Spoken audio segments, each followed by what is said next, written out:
You know, without common indoctrination, the same indoctrination of pretty well everyone within countries into the system that they're taught to believe is all real and on the up and up, without that common indoctrination, people could break through and see what's really going on in life. They'd be street-wise. They'd have street smarts, as they call it.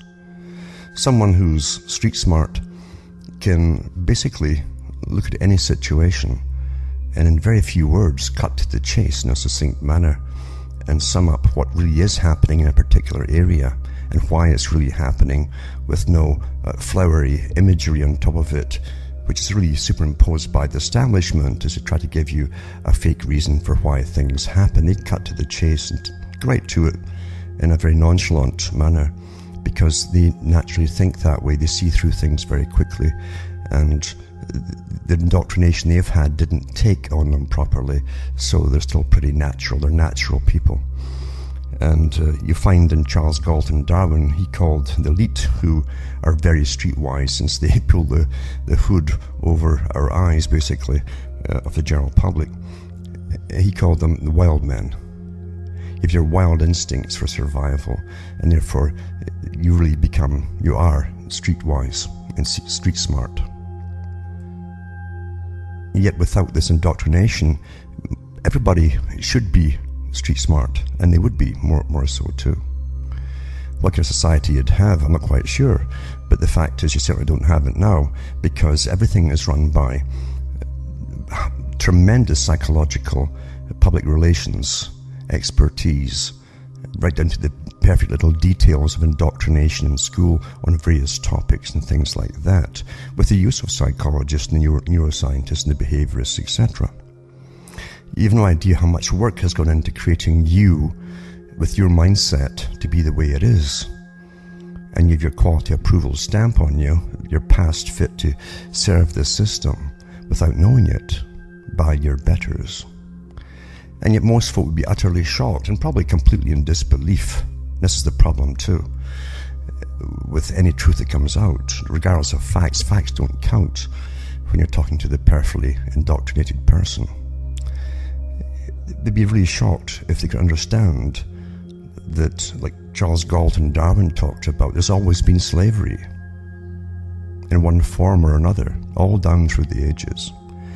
And really it's in order for the privileged elite to have their natural place in running the whole show and personally benefiting from it.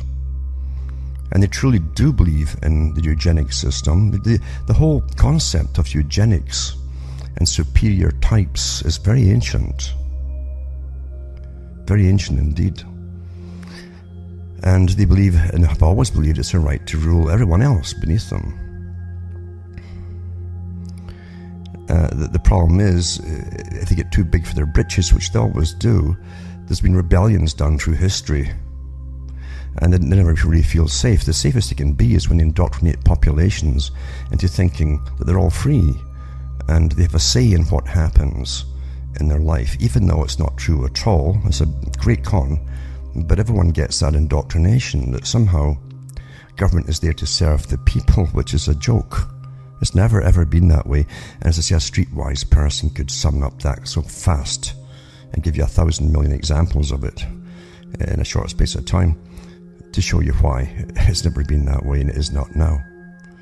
When everything's done in secrecy on high levels with very incredibly very rich corporations working with what you think are your government elected appointees and so on, and with your the massive bureaucracy, which is even more important to an extent, to get the jobs done, and then you have no public input to it. You don't even know what's happening. You don't know what's happening, is going on, or all the you can't even keep up with all the terms they're coming out with now. It's not just the Trans-Pacific Partnership and TiSA and all the rest of it. There's a whole stack of them. You need a whole line of encyclopedias to explain all of this today, literally on that one side of things. And they're not kidding about that. I really am not kidding about that. And they'll tell you, well, see, society today is just too complicated to tell the ordinary person what's going on. It would take too much time and too much schooling for them to understand what's really going on. Therefore, we prefer they just stay out of it and leave the experts to do all the business and the ruling that needs to be done to get all these things passed, etc., etc. And folk have been trained over a long period of time, starting about the 1960s, maybe even before that, definitely after World War II, into this new form of accepting that government is a quasi-secret society, in a sense, and you mind your place as a citizen and go and work hard, pay your taxes, and be entertained, have fun as much as you can, or as much as you can afford to, and stay out of the business of the big boys. And this is a system that is called normal today. Most folk, as I say, think it's all quite normal, because their indoctrination has taken on them. All the media they watch and all the fiction they watch too, especially the fiction, that's their new indoctrination to accept it even more so. And they do, it works awfully, awfully well. Without their conscious participation in making the decisions themselves, they all have opinions on things because they're given the opinions by experts, and expert techniques have been worked out, and they really are perfected to give them their opinions and make them think it's their own, and they came to it by themselves. But the reality is, it doesn't matter if you came to it by yourself or not. The fact is, you don't have any power when it comes to really directing your life or those around you or your loved ones or anything else. It's all been taken away, gradually chipped away by laws, regulations, etc., until you're really on your own. And I've always said this, to an extent, the rich, or the great men, as they like to call it at the top, they love the word great, you see, and for the big pushes to have. And that's what they call it too, the push. It's a famous term in history. When their particular types of revolutions work, it's called the push. And so the big push now has been awfully successful. They're on a roll to bring the whole world under their system, this one system, with their dominance at the top of the whole financial sectors. Everything, your social work departments, your laws for social workers, and the monitoring of children from birth to death, right through their lives, is all comes from economics. Everything, your military, everything lives on the need for money. And therefore, money is at the top of the pyramid. The money system has lots and lots of helpers and all the professionals at the top, with all the scientists working for them and the psychologists and so on, working on their behalf to help it with indoctrination process for the masses. And the masses truly today have been separated from any participation at all in directing the future that they themselves would like to see come to pass. It's all done by the experts. They're not even told why things are happening today. It's beyond simplicity. The little answers are given. Oh, it'll be good for jobs, good for trade, regardless of all the past trade deals have done, for instance. And this isn't just trade deals. This is the binding of the whole world as I see it under a new system. That's what's so important to understand and comprehend and always remember. It's a complete system, planned an awful long time ago, and I've gone through the history of it from the organizations that worked on it for well over 100 years. And the organizations set up the things you'll hear occasionally, like the United Nations, the European Union, NAFTA, GATT, the IMF, the World Bank, the Bank for International, all private organizations, which are all the same group that own them all, by the way, set up by private members, not through politics, but through their own associations. A long time ago, and we're simply going through their big business plan and all the fallout that comes with it too.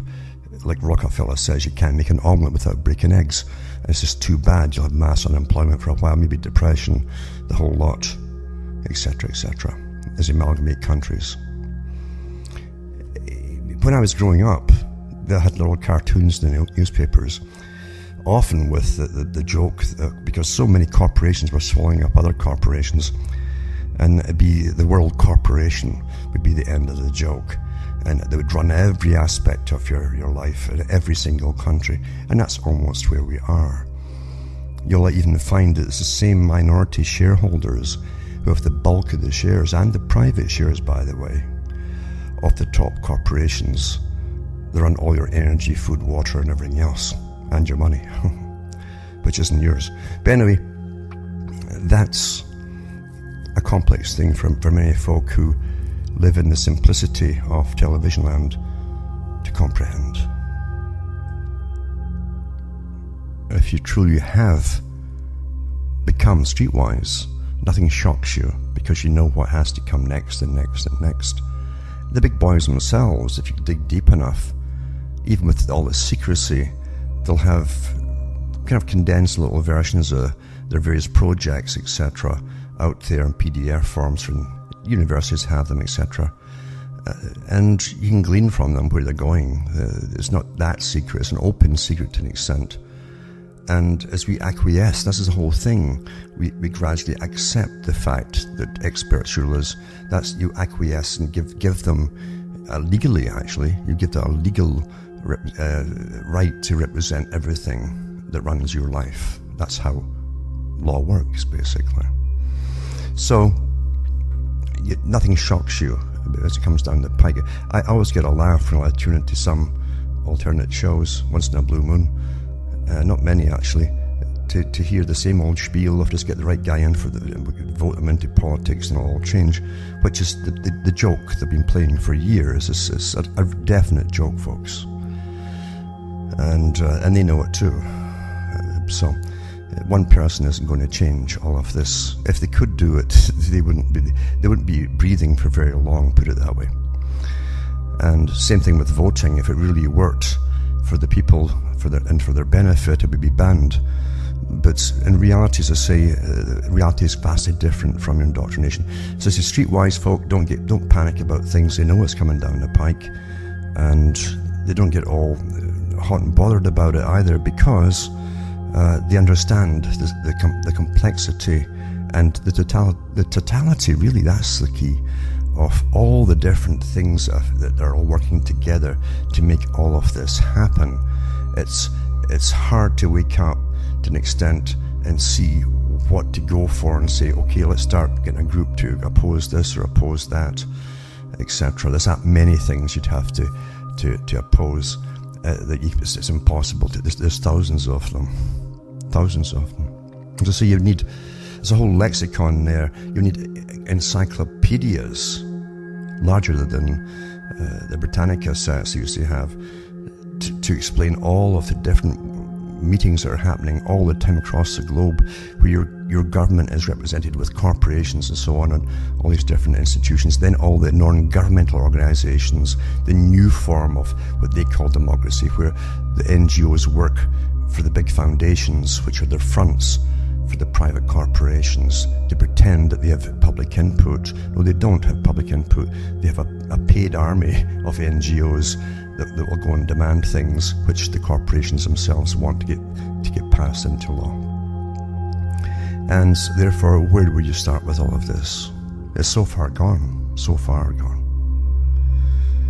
Therefore, the whole key is secrecy. Secrecy always wins if it is kept quiet and secret. You can't oppose something like that when it is so incredibly well organized, with the richest folk on the planet at the top involved in it all. Can't be done. You don't know what to complain about if you don't know what's going on, and what's really going on, and the whys of why these things are going on and happening, and where they intend to go with it all. So the average individual who's a TV person really thinks, when they hear little quips on maybe a bit of, once in a blue moon on the news about something that really matters, it's not put across to them, it's not conveyed to them by the narrator on television or whatever, as a serious thing that they should even think about, and therefore they don't think about it, and it's just deleted from their memory banks as soon as it comes in. And that's well understood. But legally it's been maybe announced, you see. So legally, if there's no objections to it from the public, and let's be honest, what are the public going to do? You already have your fake groups that represent the public, all these NGOs, and the money and the organization that you'd have to, and the time you'd have to put into something to create such an organization to oppose one thing would be utterly phenomenal. Utterly phenomenal. And when you're worrying and scurrying and working your little job, you don't have the time for that kind of thing. They know that at the top. They're perfectly well aware of this at the top branches. And therefore, as I say, the big boys always get what they want. It's so easy to do it when all the public understand it's really just a mass of misinformed confusion. It's very easy to just ram things through. But when governments really keep all these major things that are going to affect everyone's life from now until eternity, and every generation that is, then is it right or wrong?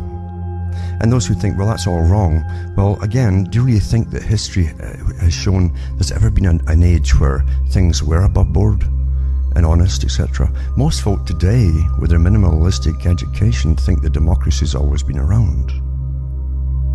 And even then, they have a very confused idea and understanding of what democracy is. They truly do. And they really haven't, in other words, they're kept in ignorance. If you're kept in ignorance, you have nothing to compare anything to, or any stage in life that's happening around you, to anything in the past. It's very difficult when it seems to be new terrain for you, even though things have happened before in different respects and in some cases. The big boys at the top, with all their massive organizations working at the higher pinnacles of power across the planet, like the Royal Institute for International Affairs or of International Affairs, and all of its branches, etc. They have their inner group at the top and their outer group.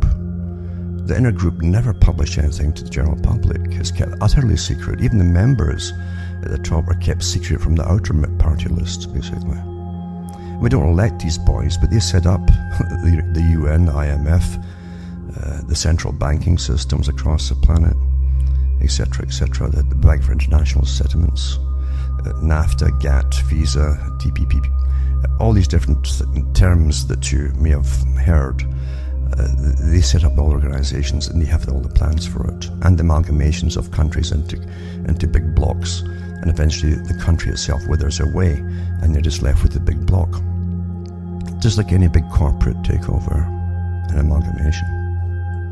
I've said already that slavery's always existed in some form or another, and if you think you're free and you can earn so much and have so much left of whatever units they use for you to accumulate or spend at the end of the month, then you probably just keep on thinking you're still free to do so. And you are. As long as you've paid everything you owe, etc., you are allowed to spend that money. And so slavery can be really nasty slavery, where guys have whips and whack and all that, or it can be more of a very subconscious agreement between the slaves and the experts above them, in suits and ties, etc., that run them all and make all the big decisions for them. It's a kind of a tacit agreement on a subconscious level from the people's point of view. They don't think about it really too much at all, or in any kind of depth, except that they try to venture into the world of how it works. It's too complex, and they just simply shut down and go back to playing themselves and being entertained or partying or whatever it is they do. So there are definitely better forms of slavery than other forms, and it might surprise them to know, if they cared at all.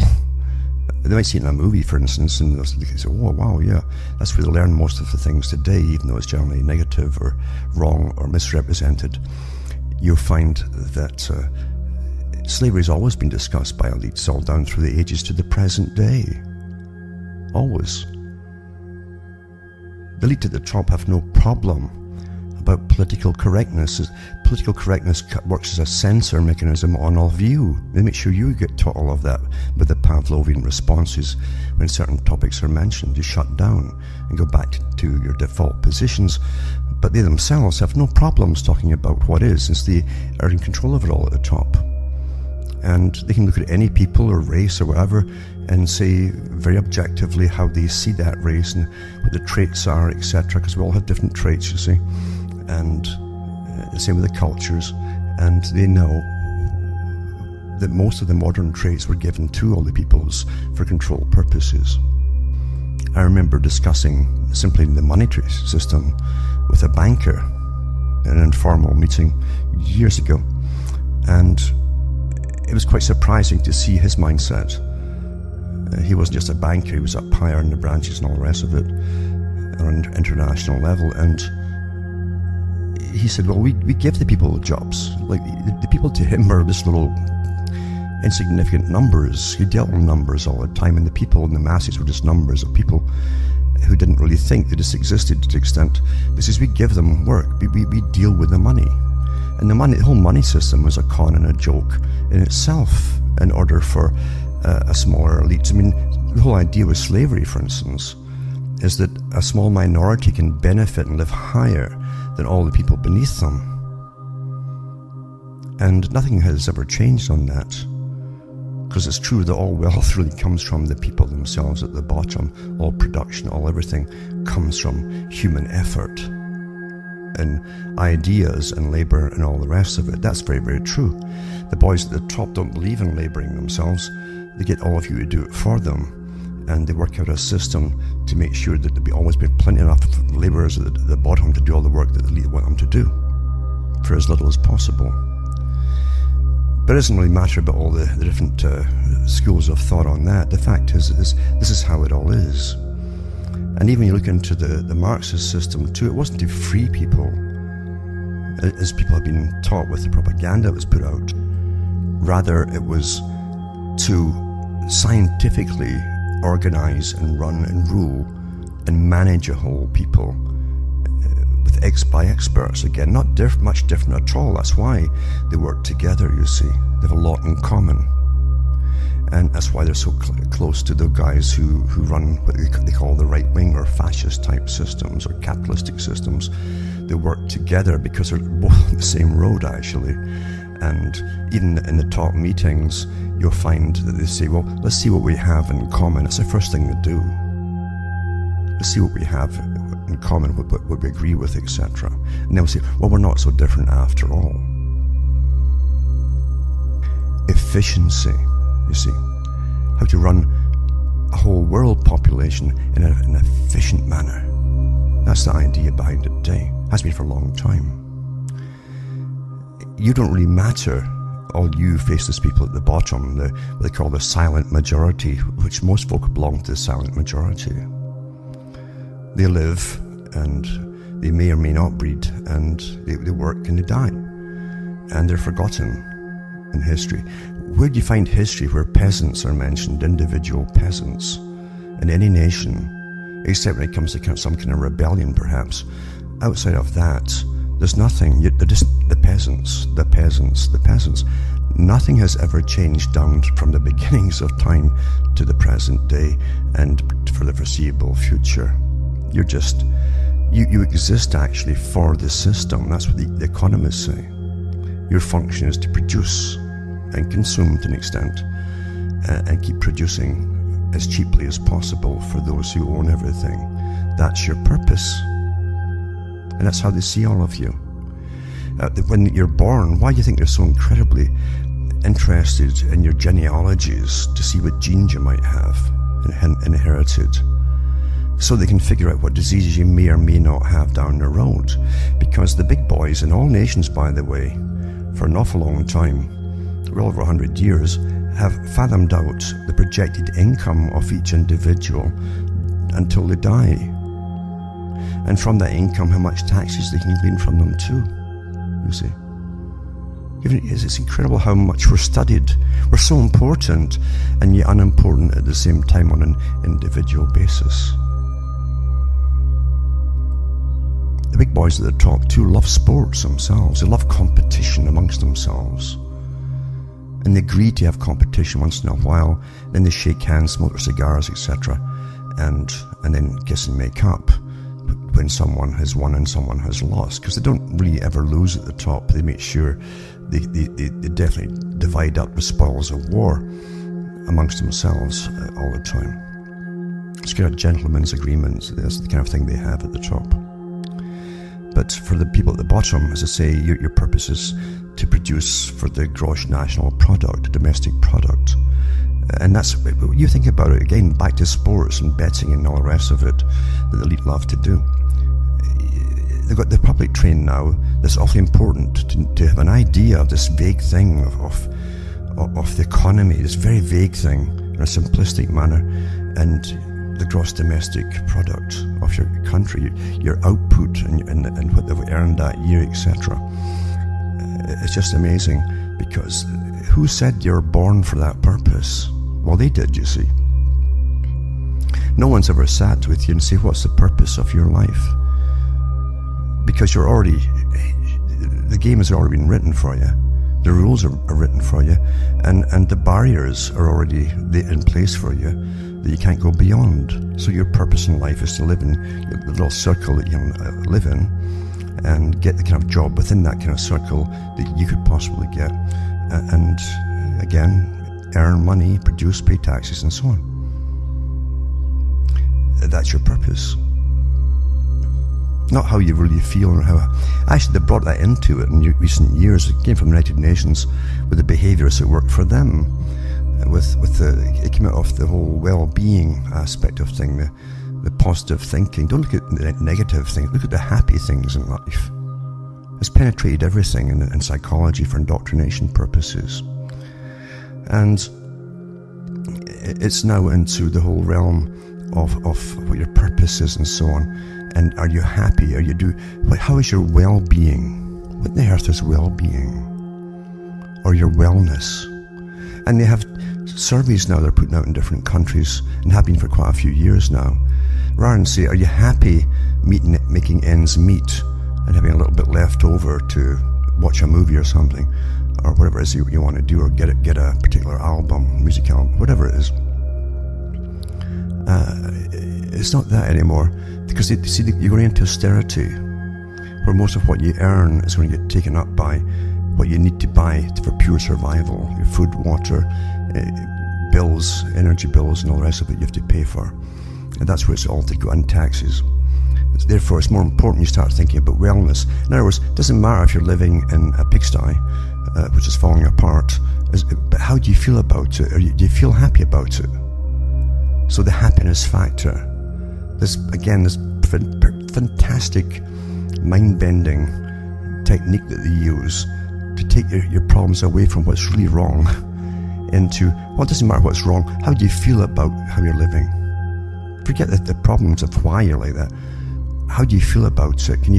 How can we find a way to make you happy? Well, that's what, of course, the Freudian school of care with pharmacology and all the rest of it came out with too, was that whoever made you break down in the first place in society, as you ran and scurried and tried to pay your rent in the city and all the rest of it, whoever made you break down all these stress factors, they were relevant. If they could just make you feel happy by giving you a pill, then you were cured. You went back into society to have sex once in a blue moon, and you could drink and party if you could afford it, and you're back at work. So if you get those factors working again, you were well again, you see.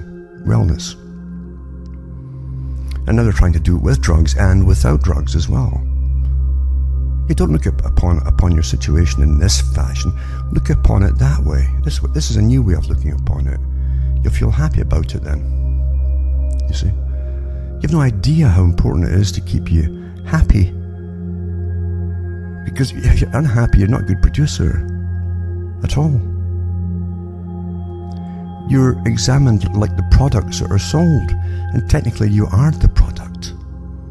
You're the product that makes the wealth for everyone else. Collectively we all are.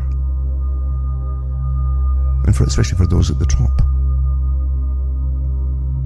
That's reality. I'm sure for those who followed the alternate media for years, and the old organization that were called the Patriot Movement, that was about keeping your countries, etc., intact, and trying to save yourselves from getting really swallowed up by corporations and international corporations that swallow up countries. You've noticed how really they've all changed.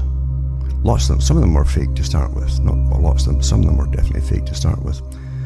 And they're more like entertainment shows today than anything else. So they've gone into the entertainment kind of side of things as well. Other guys, other members have kind of dropped out because they realize that you can't do much about things, the way things are set up. And they're going into the entertainment side of things as well by going into the mystique of the past. Because everyone's hungry for some kind of religion today, you see. You can take people out of religion, but you can't take religion out of the people. So when you destroy existing religions, you'll find people are going to the new age, the kind of magical thinking side of things, and they bring mythology of the ancient past and try to make it real as though it really happened, with massive giants walking around the earth and all the rest of it. And people swallow that up. It's great money if you want to do that. They'll swallow it up. They can't get enough books written about it because it's entertaining. You see, it's fascinating and entertaining as well. And it's a form of religion to an extent. Therefore, you can expect to see more and more people drop out or gradually blend in more of the fantastic into their alternate media, because it's safer, for one thing, for them. If you're prattling on about ancient giants or whatever it happened to be in the past, and things of mystery which you haven't been able to explain and so on, oh, it must have been the aliens because we couldn't do that, etc. So it's simplistic answers. But if it fascinates you enough, it's entertaining enough, then you'll be left alone. It's not going to harm anything that the big boys are doing today, but you're prattling on about this kind of stuff at all. And the big boys are so happy that you're doing all that, because now you are stamped as safe, completely safe, you see. Yep.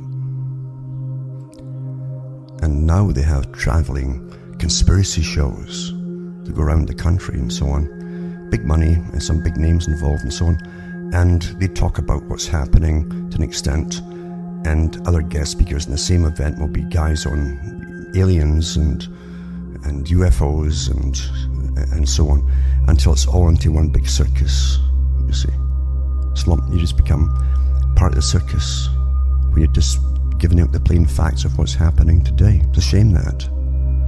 But that's counterintelligence to an extent, because, in fact, they're very happy for that kind of thing, if not directly involved at times, because then they've literally countered the intelligence you're putting out by getting you lumped into a lot of kind of magical thinking stuff that folk are laugh at and think that's crazy stuff, you see.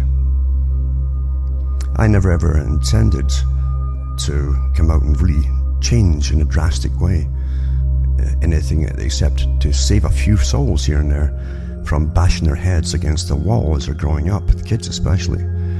The ones who have the street smarts realize something's vastly wrong, and they demand answers when they can't find the answers. They blame themselves. Their brains are very active, maybe more active than others, and they'll either drug themselves to get some peace in their head, or drink themselves to death, or both, or whatever, and blame themselves because they haven't achieved what they've been trained and brainwashed to think they should have achieved and should be achieving as they go on in life. The system is rigged, and that's why I've always said, stop blaming yourself. The system is rigged. The beauty of it is understanding it all, because out of that becomes a piece by itself. You know what comes down the pike, what's coming down the pike. Nothing's going to shock you, and nothing should shock you if you truly are well informed and you truly understand what's going on. The world is run by chronology. I've said that before. And that's the best science of all to control everyone. Chronology. Now here's an article about the banking system. And it's not really a new expose, but it's reiterated from old stuff, obviously. And if you've been awake for years, then it's nothing new to you. Except more folk are mentioning it, and it's accepted that folk are mentioning it by the elite themselves, and it's not bothering them at all. But this article goes on to say, fast-tracking the TiSA, it's another organisation, part of their trade deal. Stealth block to monetary reform and the banking game exposed.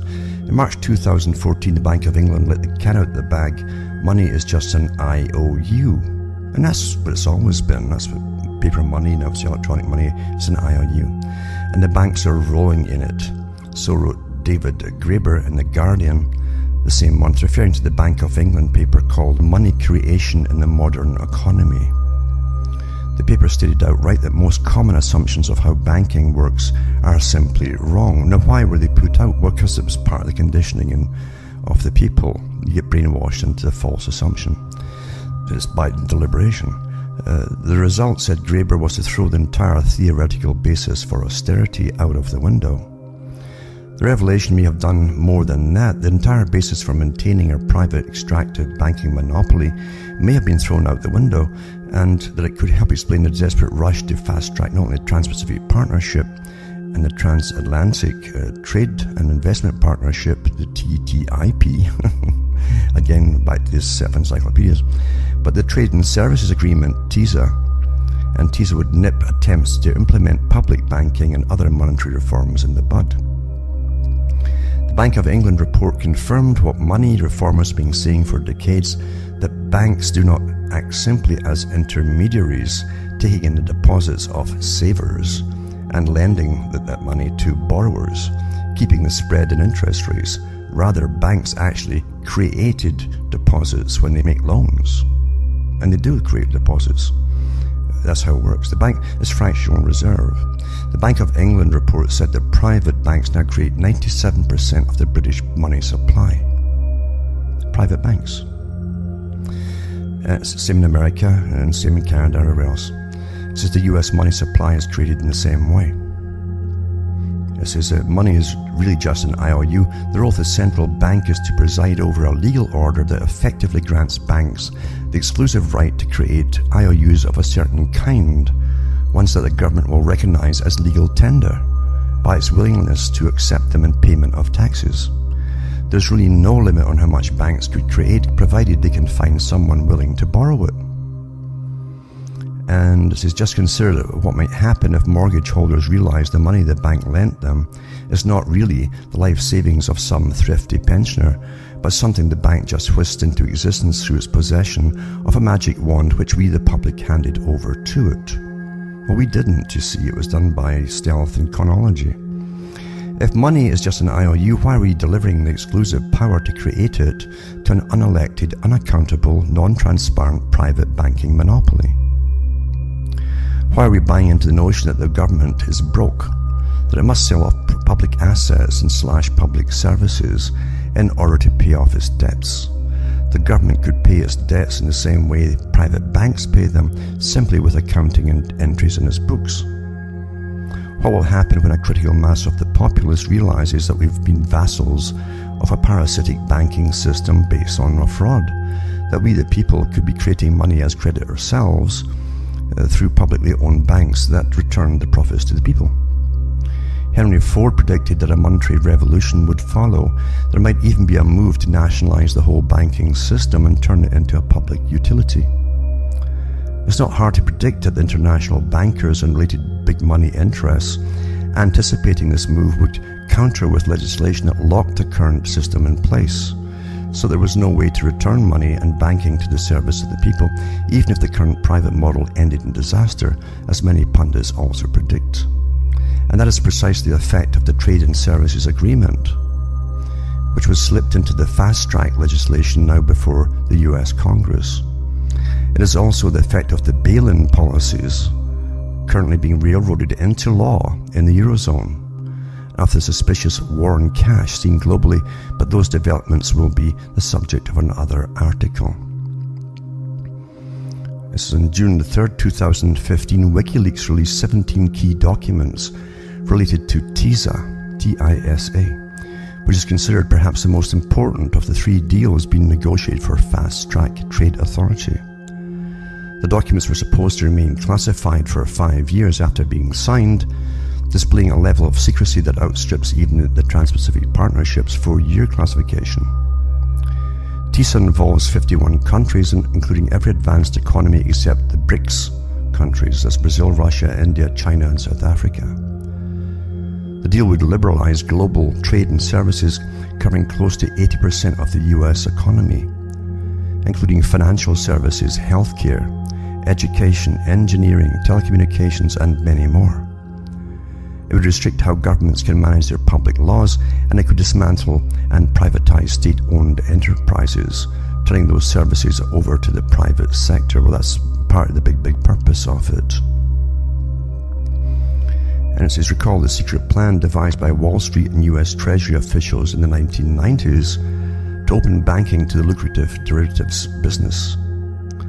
To pull this off required a relaxation of banking regulations not just in the US but globally, so that money could not flee to nations with safer banking laws.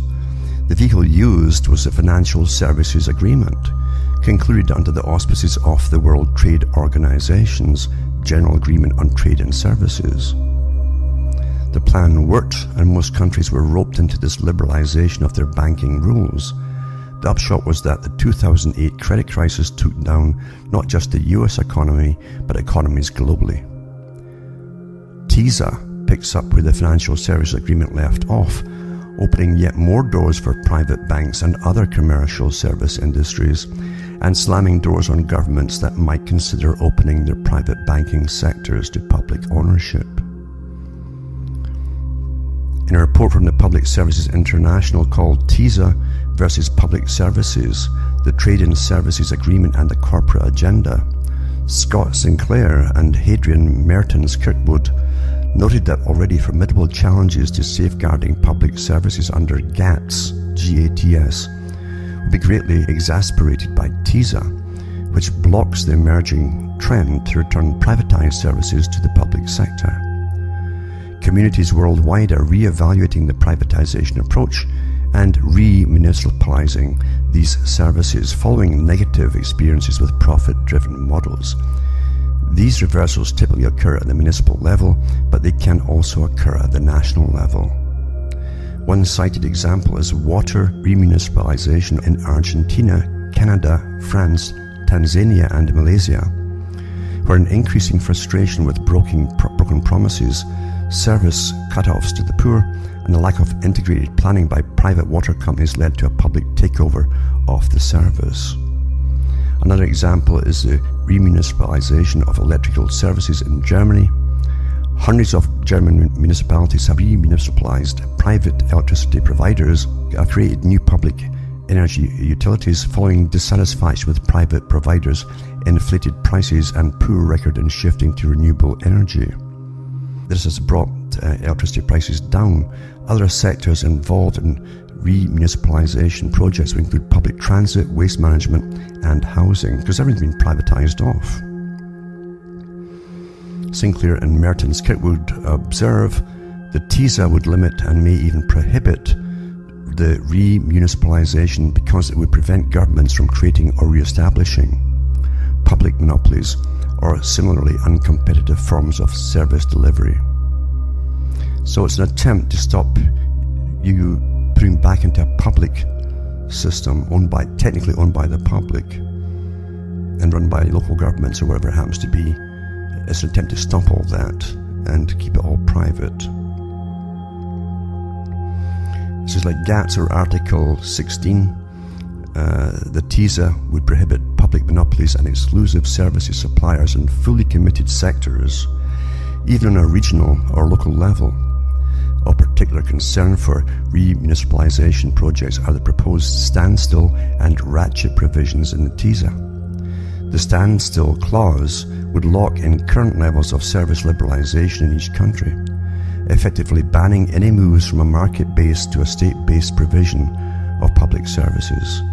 This clause would prohibit the creation of public monopolies in sectors that are currently open to private sector competition. Similarly, the ratchet clause would automatically lock in any future actions taken to liberalize services to any given country.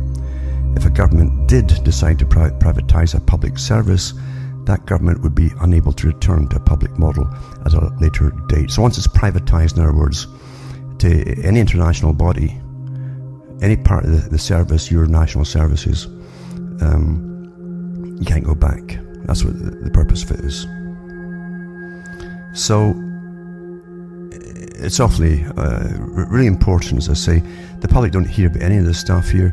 It's not done on special documentaries on the media anymore, because the media is all part of it, as you well know, of managing you, and on behalf of the elite. And so really, people can't even. I wish they'd stop saying the word democracy. It's meaningless to me, completely meaningless altogether, when there's no public input, because the public are kept in ignorance of what's even happening. Utter ignorance of it. So there you go. Remember too, the meetings that are going on right now with the fast tracks and so on, nothing's going to go back. That's the whole point of it with the TiSA part of it and so on. Nothing will go back. They'll privatize your gas, electric, water to specialized companies. This is the whole key to services today. Specialized, just like Blackwater was the big private military that would go in there when countries wanted to keep their name out of it. Would use these private mercenaries to go and do the job for them in a specialized area. It's the same thing with the water industry. International water company, international electric company, international, you name it, all done. And remember too, all of these utilities and so on have taken public money to set up in the first place. In all your nations, there were public services owned by you lot, supposedly. And like postal services and all these things, they want to privatize every facet of government. When they privatize every facet of government itself, you no longer have this, again, fake idea of democracy. It doesn't exist at all then. Because, well, all you need is one private company to say, we are the world governors. And they'll come in and put their bid in, and they'll do all the things and more that you think your national governments did. This is where it's all supposed to go. With the new feudal system, with the CEOs of the multinational corporations being the new overlords for the very, very near future and onwards. A very old plan. I've gone through the history of it so many times. People should really use cuttingthroughthematrix.com website, and they do actually. But for those who haven't heard about it, there's always newcomers coming in. You'll find the archive section. Thousands of talks I've given all this history of it all, what was behind it, etc. And you understand that it's taken an awful long time to get all of this step by step, every so many generations, to the next big push, and so on, to where we are today. And this is pretty well at the last stages of the big push. The last stages, folks. And most of the populations will float through it. And I'm telling you, they will. Until over another generation, their national flags will start to slowly just be less and less until they don't see them at all anymore. Because most folk don't consciously think through their lives. I've seen so many examples of this in my own life, where folk just don't ask questions at all. When the big trade agreements with China were made, pretty well in secrecy, again, same idea, by your governments working with the big international corporations. And suddenly, everything's imported from China. All the things that were made in the US and Canada, all made in China. Nobody, the general public that I met, who were TV watchers and so on, even voiced queries about it. Like, why is it all made in China? It just didn't occur to them. And they'll do the same thing when the World Corporation runs their whole lives and so on. Well, hasn't it always been like this? I mean, I hate to say this, folks, but that's pretty well what's happening. And remember too, if you have health services, all privatized. There'll be some foreign company based God knows where in the world, at least its headquarters will be, that'll run all your health care and your medical staff and set the curriculums for training for medical care and so on. All these things, and training the doctors, etc. They're already trained for the big pharma. That's really what they are today. But and they push drugs. That's what they're there for, because there's no greater profit than in terminal illnesses and disease. That's where you really have folk over a barrel. Do you want to live or die? And okay, this pill's only cost you $1,000 and take it or leave it. That's the real system we live in. It's complete economics and greed-driven. And we've been watching my whole life this so-called gulf between the rich and the poor getting announced every year by the UN. Is getting wider and wider into this vast, almost a cosmic gulf between you and them. And like Bertrand Russell said, he was a big part in designing this system for more efficient control of everything in life. He said that the dominant minority, the elite who rule it all, will become a separate species. Well, they technically have, because they're born to be streetwise, because they're trained from youth as to how the world really is. And they can say anything they want without fear of embarrassment by Pavlovian responses kicking in through indoctrination and setting them back to default and blushing. They won't do that. No, anything at all that you're trained to react to, they're not. They make sure that you are, though. For peace, you understand. Now, none of this system and none of its expectations could ever hope to work for the elite without the use of electronics and computers and so on, starting with the computer, of course, and now into their iPhones and everything else, tying it all together into the cashless monetary system and all the rest of it, and the constant monitoring of you and dissecting your personality types and profiling you, etc., etc. All of that stuff couldn't exist without the computer. And as I've said before, you can get a happy type of slave who never thinks they really are a slave, because they'll see what the benefits are, and they won't think about the negatives that come out of it. So they're quite willing to give all their data to whoever in order to get a particular app to come out that gives them a easier transaction, banking or Twitter accounts, or whatever it happens to be, or Facebook. And this all had to work together. And you're being nudged, you understand. This is what they call nudging you, step by step along a well pre-thought out plan to get the whole society along a certain path, you see.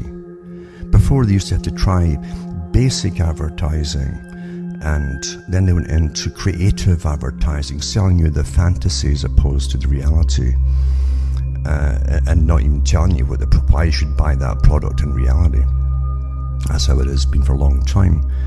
And it's going the same way with all electronics, you see. And why you should get on this system and get on that system and give up all your rights along the way. You know, what's in it for me? Well, I can do this then. Oh, that's fantastic. And they don't want to hear about the negatives, you see. That's the perfect and good citizen. That's what they're stamped down as, perfectly good. In other words, clueless, you see.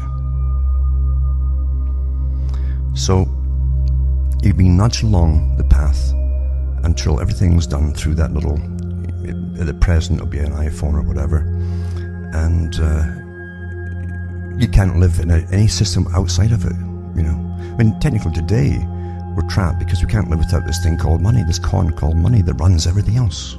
That's why the biggest and richest folk at the top deal with nothing but money, you see. Any corporations they own and whole chains of them are just secondary businesses. And even right down to even owning and running countries, because countries borrow from them too, and same thing. But they were getting nudged to every individual is along the same path and giving up absolutely everything. If the world did come to an end through some weird thing at all, unforeseen thing actually, it would have to be unforeseen, then no one could survive. Very few folk could survive without this thing called money, because again, it's defined what we are supposed to be here for today as economic units, you see. Earning and spending units. And you couldn't survive. I think Plato said it too, that the most, talking about the old Solon idea, his uncle Solon, or his ancestor, who went to Egypt and they were told, you Greeks don't even know how old you are as a people. And many civilizations, he was told, had come and gone and risen to high heights of greatness and had empires, then collapsed completely. Because the greater, the con of civilization is based on a system, you see. The higher it goes based on a fake system with a fake foundation to begin with, when it falls, it completely disintegrates. Today, as I say, there'd be mass starvation and everything, absolutely. because no one knows how you plant a potato. Very few folk. And that's the way it is. But this article here says that the next part of the nudging, MasterCard, this had to come because it's not finished yet either, where I take it to. Step by step is how to do everything until you accept this. And then you go to the next step. Okay, I'll accept that too. MasterCard will approve purchases by scanning your face, you see. And this fall, MasterCard will start experimenting with a new program approving online purchases with a facial scan. And so at checkout, you'll be asked to hold up your phone and snap a photo. MasterCard's thinking it's easier than remembering a password. Well, everything's so easy. You can give up all your freedoms so easily. And it says the new generation, which is into selfies. This is why they try to promote selfies, to get you into this, you see. I think they'll find it cool. Oh, cool, eh? They'll embrace it, said I.O.U, who's in charge of coming up with innovative solutions for MasterCard's security challenges. Innovation, or innovative, or even smart solutions. And it says smart or innovative. It's part of chronology. It means how to con the public. It says this uses its MasterCard's way of cutting down fraud. Currently, customers can set up something called Secure Code, which requires a password when shopping online. This stops credit card number stealing hackers from actually using your card on the web. It was used in 3 billion transactions last year, the company said. But passwords get forgotten, stolen, or intercepted, so banks are following Apple's lead. The iPhone's fingerprint scanner started a security revolution in 2013. Apple Pay showed that customers are willing to use biometrics to prove their identity. So really, it's just because you've all proven it that you're willing. MasterCard will launch a small pilot program that uses fingerprints but also facial scans. It'll be a limited experiment involving 500 customers, but once it works out all the kinks, that's what they mean by that, the kinks, is the objections to it. They always do these little trials, you see, to find out the backlash or objections to it, to find ways to counter and get over those objections. Once they've worked out all that, MasterCard plans to launch it publicly sometime after that. To pull it off, MasterCard has said that it's partnered with every smartphone maker, including Apple. It goes through the BlackBerry, Google, Tech30, Microsoft, and so on, and Samsung. The credit card company is still finalizing deals with 2 major banks, so it wasn't ready to say whose customers will get this first, and tells you how to do it. So everything's step by step towards it, but it's only part of a big master plan, isn't it? Only one little section of the whole master plan. Now remember, folks, you can go into cuttingthroughmatrix.com, look into the archives. You'll learn so much from the talks I've given over the years, thousands of them. And you can also buy the books and discs at cuttingthroughmatrix.com. You'll see the page there for ordering, etc. And you can donate as well. It helps me tick over here. So from Hamish myself, from what is still presently Ontario, Canada, it's good night to me, your God or your gods go.